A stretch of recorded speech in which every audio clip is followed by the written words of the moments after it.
Hey, South Analyze Math Industry, and we are going to take a look at the production possibilities frontier. So, in the last video, we've been talking a lot about the third problem, which can't be solved without using a math equation, and also some kind of a way to solve it out. So, we understood that Charlie had an absolute advantage because he can make cakes and blankets faster than Mary. But Mary cannot make both of them as fast, and also it's more expensive for Mary to even make the items that they want to do. So how are we gonna solve that? Well, the question is, how are we gonna solve that with production possibilities? Frontier. So we'll have to make a graph. Not this kind of graph, because we're not trying to talk about supply and demand. We're trying to talk about the trade instead. So let's talk about a different scenario, because when we talk about Charlie and Mary, we're going to come right back to that. But we're going to make a similar problem. So picture this. Here is going to be a farmer and also a rancher. So there are two things that we are going to compare with a farmer and a rancher. We are going to make a graph for them each, so we can compare them as well. What they're going to produce is meat and potatoes. So for the first one, we're going to explain that in one day, the farmer is allowed and is able to make 8 ounces of meat, or he can make 32 potatoes. So what's here is we're going to draw a line right here, because there are two options. He is able to produce and make 8 meat and 0 potatoes, or he can make 32 potatoes and 0 meat. The reason why we are trying to do this is because only we allow one day to be measured, and every time you make an action, whether me making this video, or me trying to draw something on a piece of paper, or me trying to build stuff with this robotic stuff, every action is going to cost minutes to a certain time point. So the farmer is allowed to only produce 8 meat and 0 potatoes, or he can have 32 potatoes and 0 meat. If he wanted to divide the work, he can, but it's not really going to help us in this part of the problem. Because if he wanted to split his time, he would be able to do 4 meat and also do 16 potatoes. But we're trying to get an understanding. We have to also compare that with the rancher too. So with the rancher, we're going to say that he has 24 meat he can produce in one day. And also, he could also produce an amazing 48 potatoes.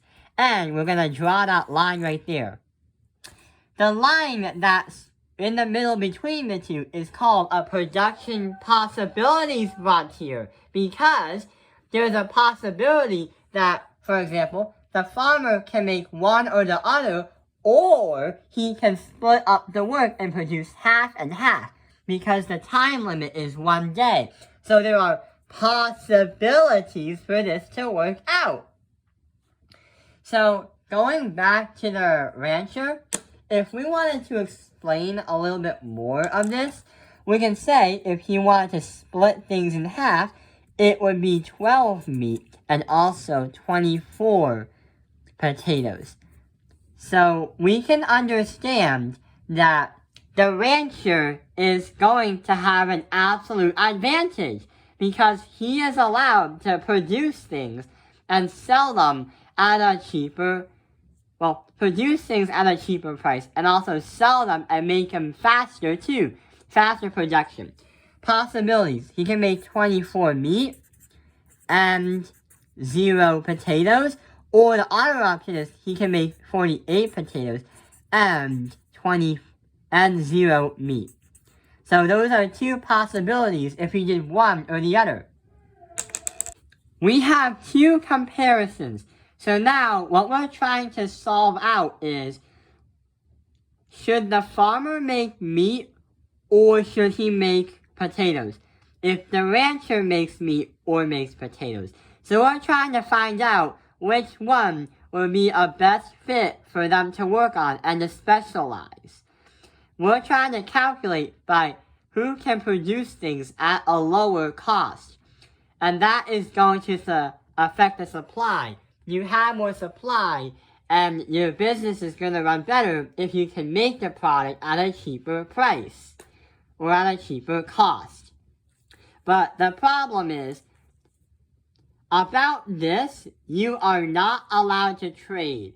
So when you do production possibilities frontier and go into these kind of problems, you are not allowed to make any trades because it'll kind of mess everything up. And also, the trade deal will not be fair unless we understand who can make things more efficiently than the other. That's why you are not allowed to go past your PPF line. Production possibilities frontier. This red zone is the trading zone. You are not allowed to go in here. And if you do, it's technically cheating because you are still getting stuff and also you haven't produced it. Same with here. The rancher is not allowed to trade until we understand what she is going to trade and how both companies can benefit if only one company has an absolute advantage. So trading is not allowed.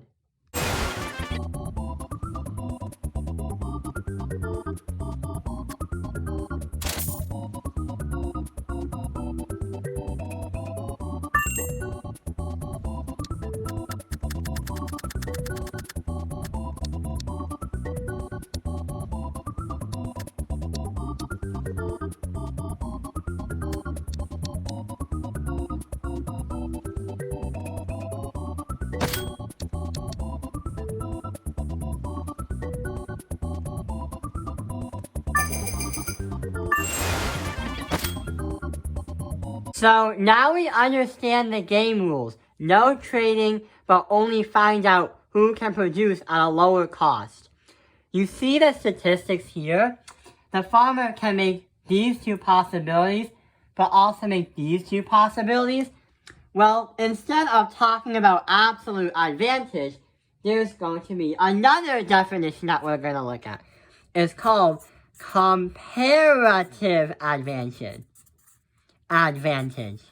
So instead of looking at the raw data in terms of, oh, I can make more than you, instead, what we're going to talk about is, in reality, who's going to make things at a cheaper price. For example, we're going to say our equation for our farmer is going to be, he can produce 8 meat or he can produce 32 potatoes. On the other side, for the rancher, he or she, I don't know who it is, but they are able to produce 24 meat, or he's allowed to make 48 potatoes. The reason why this is in a math video is now we have to do some kind of math. We're gonna try to find how many potatoes is gonna cost us is gonna equal meat, or when you compare the two products, how much does each cost at the same price? And what is the quantity of it? Here's an example. For this equation, you can choose any variable, M or P, because you're trying to understand which one produces at a lower cost. For example, it's easy to divide it by 8 and divide this side by 8.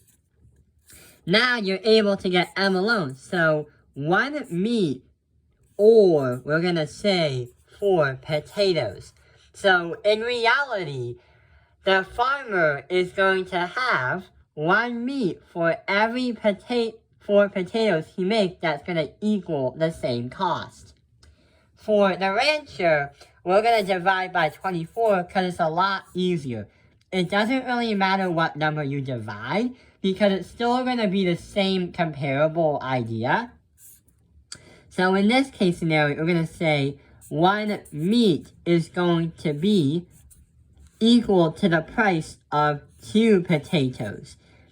So the rancher, they can have 1 meat or 2 potatoes, but these two are the same price each.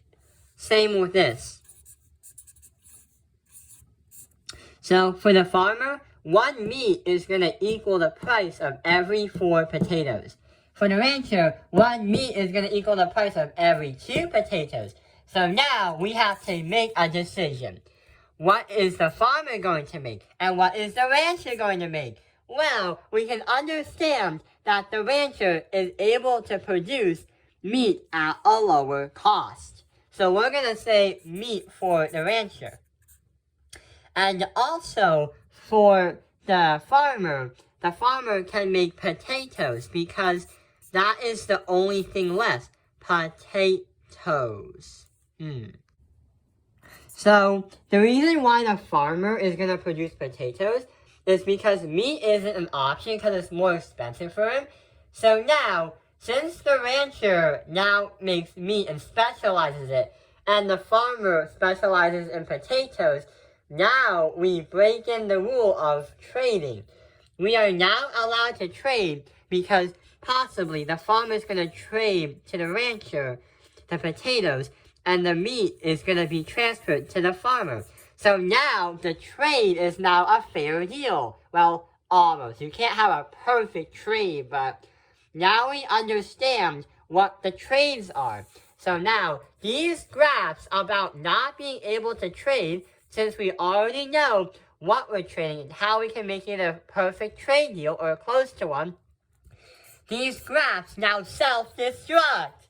So that is why in the first hand, we're not allowed to trade because we're trying to find how can we make this fair, who produces what. But after, now they have the choice if they want to trade. So that's why the red part in the graph of the production possibilities frontier, it self-destructs and it destroys itself. So that explains how we can solve number 3. If someone has an absolute advantage, look at the comparative advantage. Who makes the things less cheaper to make and produce? So that explains the video. I hope this video has helped you understand production possibilities frontier. Thank you for watching Tapping in Life's Math Industry. Like and subscribe. And when you're trading with someone, compare it. Not the advantage, but compare what you can do with it.